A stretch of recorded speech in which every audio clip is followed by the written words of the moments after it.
and they say I'm gathered here at 876 Post, and everybody on YouTube that's eventually going to watch this video, hello and welcome. Doesn't matter when you plug it into it, later, now, or in the future, right? So it's that choice in time. So anyway, my talk for today, be the happy learner. And I was inspired to do this talk because I've just noticed in my own life that I'm just happier of late. I feel there's been a recent shift of lessening of the burden of life's whatever responsibilities. I think really what it comes down to is I feel less guilt about things, whatever's going on. So it's been a long journey to that place, but just in general I notice it. Like, just for example, yesterday I was walking in the Castro in San Francisco, and I had this really fun conversation with this homeless guy who I think many people would have kind of perceived as being a little scary. His clothing was kind of distorted, his face seemed, he seemed like he needed a shower and a bath, and his teeth looked like they needed dental work and so on and so forth. But he was kind of like the friendliest guy on the street.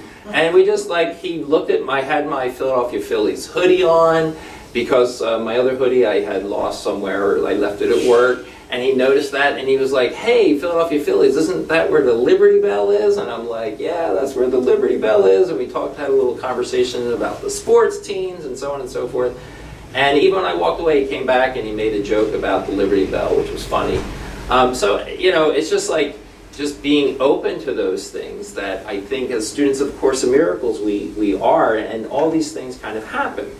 Now, it is a process, as we all know, and I like in the reading that Reverend Tony did for us today, there is the first line, which it compels me to talk about, because it really does talk about what we need to do. So it says, "The Holy Spirit needs a happy learner in whom his mission can be happily accomplished." Let me say that again. The Holy Spirit needs a happy learner in whom his mission can be happily accomplished. So, first of all, I thought about this line, and I said, okay, let's look at the word mission. Reverend Tony often suggests that we look up words, and he does it in his talks, so I'm going to do it in mine. So, a mission, a body of persons sent to perform a service or carry out an activity. So, the first part of this is that I think what the Holy Spirit is telling us is that, we do have to embrace our aspect of the mission. And not only do we embrace it, but if we can, embrace it with happiness, embrace it with joy, that this is going to be a mission in which we are going to experience those things that we want, right? Oftentimes, let's face it, we're seeking for things in the world that we think are going to make us happy, but oftentimes the process is not. But when we can embrace this mission, we can seek and find some happiness. Now, I think there's also in that first paragraph that Reverend Tony read for us, there's also this idea of misery. And this is what the Holy Spirit tells us. Because we are, initially when we first start looking at life from a spiritual perspective, we're confused because we've been trained all throughout our lives. We've been trained in what is supposed to bring us happiness. A relationship, a job, particular amount of money, success, fame. We get all that. And there's probably many other things that maybe different people had different conditions, but those are some of the general ones. That's supposed to make us happy. And the Holy Spirit says he has to teach us by contrast. In other words, yeah, go ahead, pursue those things, think that they're going to bring you happiness, and when they don't, I'll be here, right? I'll be here. Waiting for you to show you another way. So the Holy Spirit is then saying, hey, did that make you happy? No. well, then there must be another way of doing things, right? So let's kind of take a look at that.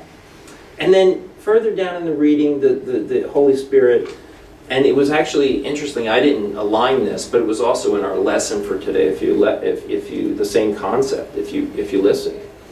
The truth is true, nothing else matters, nothing else is real. And I just want to say, like as students of the Course in Miracles, I think we have to embrace that. I really think we have to embrace the, what is real, what is true, and what's true is all those gifts of God or gifts of Spirit, that are eternal. And what are those things? Those things are like the peace that we can feel amidst anything, the joy that we can feel even in moments of great apparent sadness, the healing that we can experience. I've been around the Course in Miracles community for a long time now, and both in my own community here in San Francisco, and when we have conferences, or I listen to people in social media share their experiences, there's some amazing healings that have gone on. Now, I do want to talk to you about some recent experiences that I have in attempting to be the happy learner beyond, meeting some homeless folks on the street. So, as I've talked about, I've mentioned this recently in some of my talks before, but I'm in this very prodigious dating experience in my life. I am dating. I don't have a primary partner or significant other at this point in time. So I've been dating a lot. And so I have recently, on a recent Friday and Saturday night, experienced what is on social media is known as ghosting. Okay? So, and I didn't know this, I actually didn't learn about this until after it happened to me, but this is what happens. So, one of the definitions, this is ghosting. Suddenly ending all contact with a person without explanation. Now, it goes on to say, especially in a romantic relationship, but I heard it talked about on like a morning radio show, and it's just like where folks, you meet somebody on one of these social apps like Tinder or Grindr or whatever it might be, and you have a connection with the person, and it seems like, you could be compatible dating partners, and then you make arrangements and they don't show up. And recently I had this happen on a Friday and Saturday night back to back. Those kinds of experiences, this kind of ghosting. And it was quite an experience. But I want to tell you a little bit about, I heard this one experience that I thought was kind of funny. So there was a man and a woman, who they shared this on this radio show. The man had set up the date with a woman, and they were supposed to go somewhere, and the woman either didn't show up or she canceled it like the last minute. So she didn't block him on social media, because as many of you know, you can block people on social media if you don't want to get correspondence from them. So what he did is he took the cost of the date, which would have been a drink, the dinner, and the dessert, which he was going to pay for, and I believe like the cost of gas for driving them around or something like that, and he sent her the bill.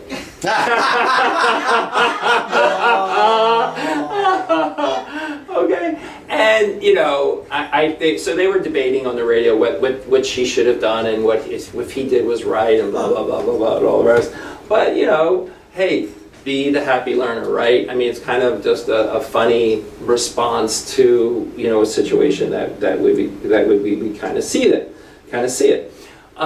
But like I was thinking about the experience that I had on successive evenings on the Friday and Saturday night with the social media experience, and like what happened was, the first date was a Friday night, and I was supposed to have meet this person at 7 o'clock, and at 7 o'clock he didn't show up, and I knew it that he wasn't coming.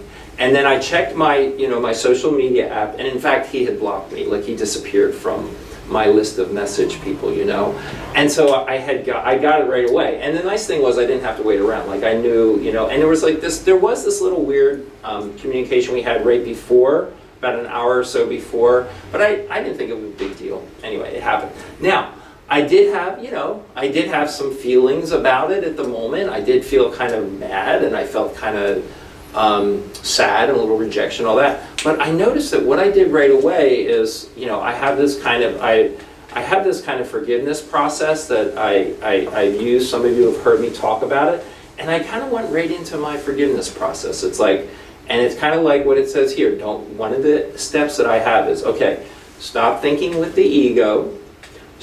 Stop thinking, and I've added, I specialize, stop thinking with the ego, stop feeling with the ego, even though I know it's thoughts that are breeding the feeling. Start thinking with the Holy Spirit. What do we have in today's reading? Don't make it real. And then I try to just turn it over. Now, I didn't instantly feel like joyous, happy, and free, but I did, I was proud of myself that I started that kind of process, that I went right into it. So that was good. That's progress. The next night, I actually had this other date, and I even felt better about this date. I felt like there was kind of a better energy. So, like Friday, okay, this one didn't work out, maybe Saturday night. Okay, same thing, a couple hours before, no communication, and then, didn't follow through and whatnot. So it happened also, and so I was just kind of I was a little bummed about that. It was harder, but I did the forgiveness process and whatnot. But sometimes we need a little help from our mighty companions, and so what I did with that also is I did tell people about, I tell a couple friends about that one, because I was like, this is a little rough, is to get two ghosting experiences in a short time. And we had our board meeting, and I went out to lunch with Reverend Tony and Reverend Dusa, and I shared it with them. And Reverend Tony, I have to say, you were very sweet. He actually bought me lunch that day. Okay, so I think he was feeling for me, and he was very kind. So that's kind of part of it. So it's just kind of like, where's our belief in these things? I also want to talk about another interesting example, and this is beyond my own personal sphere, but Reverend Tony mentioned this. If you're on the healing team, he mentioned it this week, that if you remember, in June or February, I think it was actually June, that there seemed to be maybe a war going to break out on the Korean Peninsula. Kim Jong-il, who is the North Korean leader, was shooting ballistic missiles into the ocean and over Japan, and saying that one could reach the United States now, and President Trump was saying, that my missiles are bigger than your missiles, and we'll wipe you out, and all that kind of stuff, and if you I don't know if you noticed this week, but in world events, what really happened was that the South Korean and the North Korean leader met, and I was reading about this, so I was kind of following it more closely than I usually do. And what happened is the North Korean, for the first time ever since the end of the Korean War has never ended. Since the truce of the Korean War, a North Korean leader went to South Korea in the DMZ zone, but it's considered South Korea. So he, for the first time ever, went to that place. And then they agreed, number one, to end the war, so they want to have a process. Now, the war's not over yet, because the United States was part of it. The United States has to sign off as well. But they agreed to that, and they agreed to denuclearize the Korean Peninsula, meaning that North Korea would get rid of their nuclear weapons at some point. Now, it's not a done deal yet. The United States still is. The United States is part of that declaration of war that exists between North Korea and South Korea, so it still has to happen. That's still part of that healing process still has to come to fruition. But the thing I want to put out there, as a person who has been very critical of Donald Trump, is that I think that all our healing prayers have worked, and I think that all of the peace activists on both sides that have tried to bring about peace in other countries have been part of it. But it may also be possible that Donald Trump's very firm stance with North Korea convinced them that, maybe this guy would attack us, and maybe that did move them a little bit to a more reconcilable situation. Now, I'm not a person that likes violent rhetoric or aggressive rhetoric or anything like that, But I think we have to be willing to suspend our egoic judgments and just think about it. You know, the Holy Spirit takes all things and works them toward good. So perhaps we just have to be open. Because there are a lot of times in healing matters and healing situations where things happen that initially we find judgment with. And then in the end we say, oh, well, maybe that was an okay thing that, you know, that actually happened. Now, at the same time, you know, I am a person who believes in that I have the same approach to healing that other folks have to the environment. You know, think global but act local. And I believe that most of us, for our sphere of influence, the healing takes place within our relationships, within our, you know, for us, the church and work and our friendships and, you know, the things, maybe even our city of San Francisco, you know, the things that are closer to us, that's what we're healing. But remember, and the Course in Miracles says this, healing, just the healing between North Korea and South Korea, that healing is no more significant than the healing that we have amongst ourselves. That it says all healing is equal. Okay, there's no, you know, if there's no difficulty in terms of miracles, then there's really no level of healing. All of it's the same. So the healing that we're doing individually in our own lives is just as significant as that healing as well. So, anyway, so when we talk about this, I think we have to remember that quote from the Course in Miracles about our relationships that we have with one another. Now, this quote wasn't in the reading, but it is a quote that I've been recently keep coming back to. It's from chapter 8, section 3, paragraph 4. Whenever you meet anyone, remember it is a holy encounter. As you see him, you will see yourself. As you think of him, you will see yourself. And as you think of him, you will think of himself. Where's the quote? Oh, it's right up there. Okay. We're symbiotic. Okay. Oh, wow. So as you think of him, you will see yourself. So if we want to be the happy learner, we have to do some things. You know, we do have to have a process.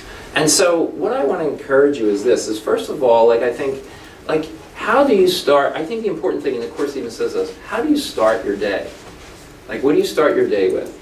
Sometimes nowadays, you know, I'm tempted to go on my phone, you know, and check out and see if anyone messaged me or, you know, or what the news is of the world.